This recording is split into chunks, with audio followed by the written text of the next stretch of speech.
temperature. And this attitude of submission is the attitude of Christ. Hallelujah. Hallelujah.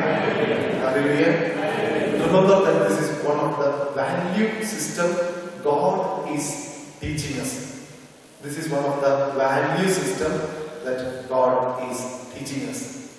This is one of the value system God teaches us. And as we are to conclude this chapter, I would like to also make a small reference to the Ishmaelites. To the Ishmaelites. We read like this, concluding, we read like this saying, now you shall call him Ishmael, for the Lord has given heed to your affliction. The angel said to her, I will so greatly multiply your offspring. And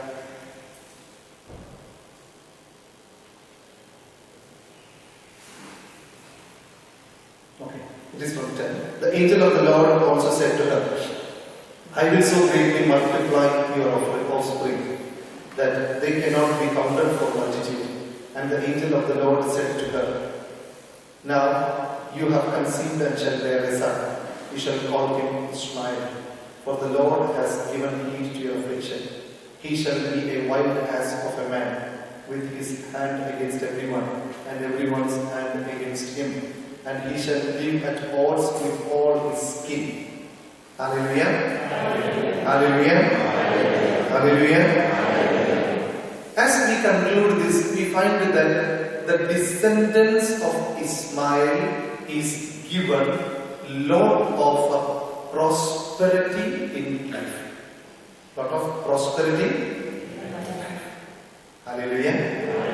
And when we look onto the Bible and when we look onto this scriptural passage and the background of Bible, we understand that the reason why the Ishmaelites are prospering in their life or having the prosperity in life is because of the goodness of their mother Hagar. Hallelujah. Meaning, if you are obedient to God, God will start blessing you abundantly.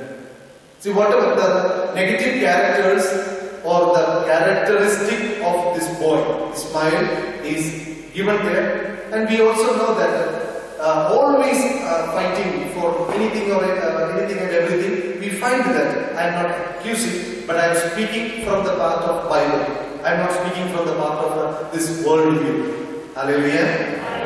Hallelujah. We are studying this Bible. We are studying this Bible from the point of view of Catholic point of view and also Christian point of view, and we can say that actually these people are not according to the plan of God, but God never forsake any of them. God never forsake any of them. And why? The reason for material prosperity in the life of Ishmaelites, the reason we find is the obedience, the blind obedience that Hagar has shown towards God. God said, return to your mistress.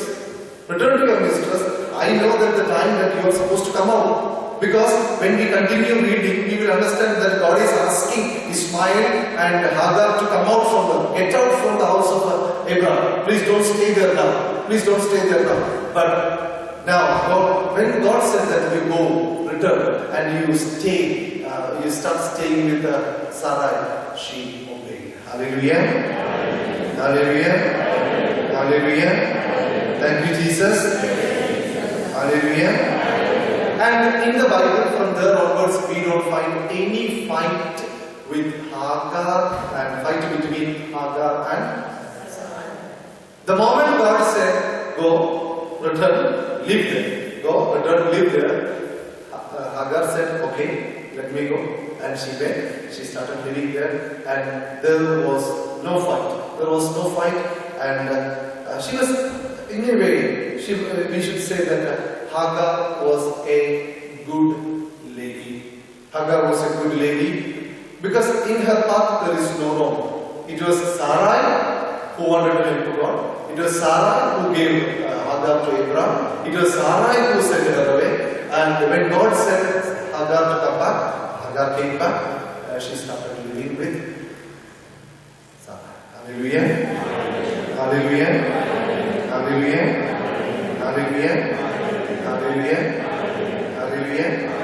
Hallelujah. So my dear sisters and brothers, this is the end of chapter 16. This is the end of chapter 16. And as we conclude this chapter 16 of Genesis, we have to really know about the realities of life. And we have to also study, learn to accept God's ways. Remember that if God has done something, said something, that only will happen. If in something said in the Bible, only that will happen. Let us all stand.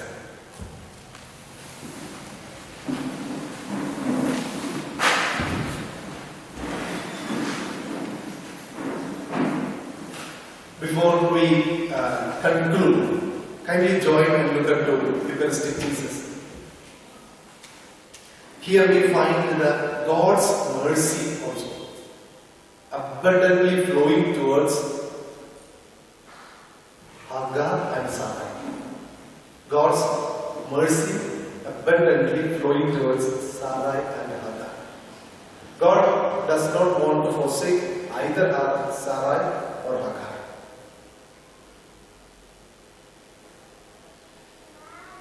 And even if something might have gone wrong, there is God who is to correct you. When Abraham went wrong, God corrected him. When Hagar went wrong, God has brought her back.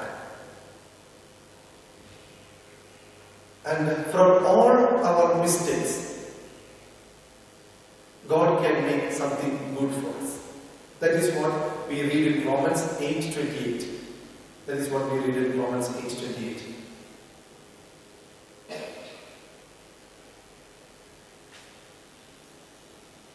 Saint Augustine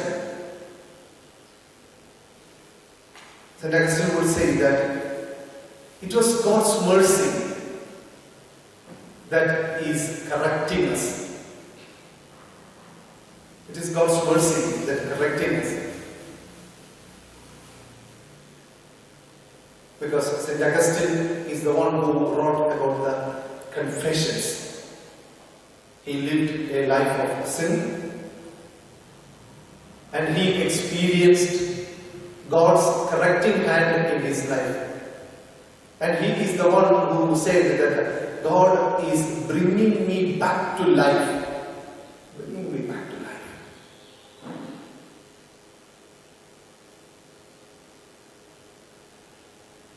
So my dear sister and brother, if we trust in God, God is going to bring us back. God is going to bring us back.